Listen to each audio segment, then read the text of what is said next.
Hordoftoota keenya har'a sagantaa gaarummaan ofumaaf jedhu qabadde isiniif yaadeen jira. Gaarummaan ofumaaf namticha abbaa qabeenyaa sooressa tokkotu ture.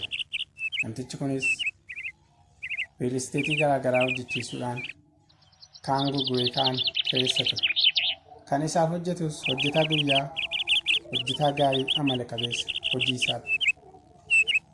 hojii isaa haala gaariidhaan hojjetu qaba ture. Abbaan qabeenyaa kun hojjetaan kun waan hojiin isaa isa gammachiiseef jecha yeroodhaa yerootti isa hordofuu eegale. Hordoffii isaas cimsee jabeessee hordofuu itti cimse. Hojjetaan guyyaa kunis hordoffiin waan itti cimeef hojii kana gadhiisuuf jecha xalayaa galfate.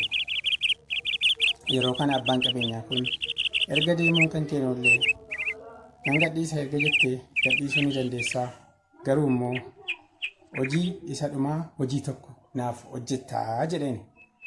Hojjetaan kunis eeshii haa ta'u rakkoon qabu, hojii kana siif hin hojjedha, isa booddee nan deema jedhanii walii galan. Haala kanaan hojiin dhumaa hojjetamu kunis mana ijaaruu ture. Namtichi kunis mana tokko ijaarii jedhanii itti kenne.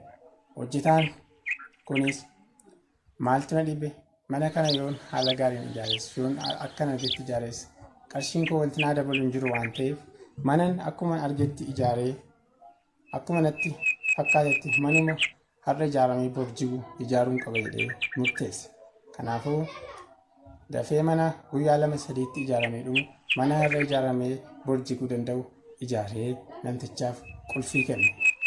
Yeroo kana namtichi abbaan qabeenyaa kunis hojjetaa kana ofitti qabee, ani mana kana kanan ijaare ofii kooti gurgurachuuf osoo hin taane yookaan kireeffachuuf osoo hin taane sumaafin ijaare waan ta'eef mana kana hojii kan kee kanaan duraa waan itti toleef mana kana fudhadhuutii keessa jiraadhu jedhanii qulfii manichaa kenneef jechuudha.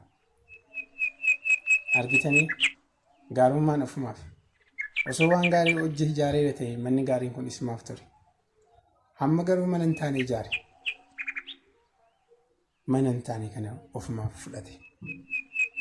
Kanarraa waan baay'ee hubanna, waan baay'ee baranna. Gaarummaa hojjechuun ofumaaf kan jedhudha. Galatoomaa.